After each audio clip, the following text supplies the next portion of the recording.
Hi friends, இன்னைக்கு நம்ம வீடியோல குயிக்கா ஒரு தாபா ஸ்டைல்ல பன்னீர் கிரேவி எப்படி பண்றதுன்னு பார்க்கலாமா? அதுக்கு ஒரு கடாயில எண்ணெய் எதுவும் சேர்க்காம 1 டேபிள் ஸ்பூன் சீரகம், ஒரு சின்ன துண்டு இஞ்சி, 2 பச்சை மிளகாய் நீல வாக்குல கட் பண்ணி போட்டிருக்கேன். உங்களுக்கு காரமா வேணும்னா இன்னும் கூட 2 பச்சை மிளகாய் ஆட் பண்ணிக்கலாம். 4ல இருந்து 5 பல் பூண்டு, 2 மீடியம் சைஸ் பெரிய வெங்காயத்தை நீல வாக்குல கட் பண்ணி போட்டிருக்கேன். கூடவே 2 மீடியம் சைஸ் தக்காளியும் நீல வாக்குல கட் பண்ணி போட்டுக்கோங்க. அது கூட ஒரு 5ல இருந்து 6 முந்திரி பருப்பு, 1/2 டேபிள் ஸ்பூன் உப்பு, 1 டம்ளர் தண்ணி எல்லாத்தையும் சேர்த்து மூடி போட்டு ஒரு 10 நிமிஷம் அதை நல்லா வேகறதுக்காக விட்டுடலாம். 10 நிமிஷத்துக்கு அப்புறம் வெங்காயம் தக்காளி எல்லாம் நல்லா சாஃப்டா வெந்து வந்திருக்கும். அதை மிக்சி ஜார்ல சேர்த்து ஆறுனதுக்கு அப்புறமா நல்லா ஸ்மூத் பேஸ்டா அரைச்சிக்கலாம். இப்போ ஒரு கடாயில 1 table spoon butter, 1 table spoon எண்ணெய் ரெண்டையும் சேர்த்துட்டு நல்லா காஞ்சதுக்கு அப்புறமா அதுல 1 டேபிள் ஸ்பூன் ஜீரகம் சேர்த்துக்கோங்க. ஜீரகம் நல்லா பொரிஞ்சதுக்கு அப்புறமா அதுல ஒரு மீடியம் சைஸ் பெரிய வெங்காயத்தை பொடி பொடியா நறுக்கி வச்சிருக்கேன், அதை சேர்த்துக்குவோம். ஒரு 2 நிமிஷம் மீடியம் ஹீட்ல வச்சு வெங்காயத்தை நல்லா கோல்டன் ப்ரௌன் கலர்ல வர வரைக்கும் அதை ஃப்ரை பண்ணிக்கோங்க.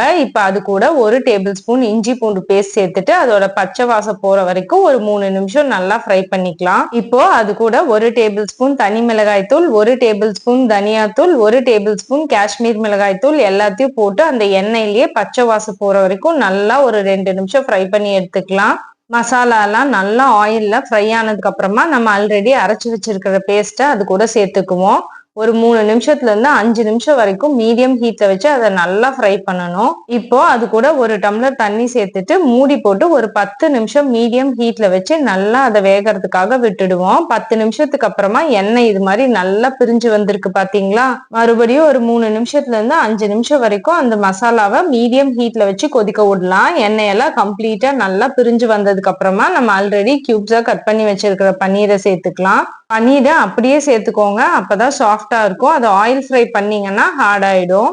மீடியம் ஹீட்ல வச்சு பன்னீரை வேகறதுக்காக 5 நிமிஷம் விட்டுடலாம். இப்போ 1 டேபிள் ஸ்பூன் கஸ்தூரி மேத்திய நல்லா கசக்கிட்டு அதுல போட்டு இறக்குனீங்கன்னா சூப்பரா யம்மியா தாபா ஸ்டைல்ல ஒரு பன்னீர் கிரேவி ரெடி. இதை நீங்க நான், சப்பாத்தி, ரொட்டி எதுக்கு வச்சு சாப்பிட்டீங்கனாலும் அட்டகாசமா இருக்கும். பாய்.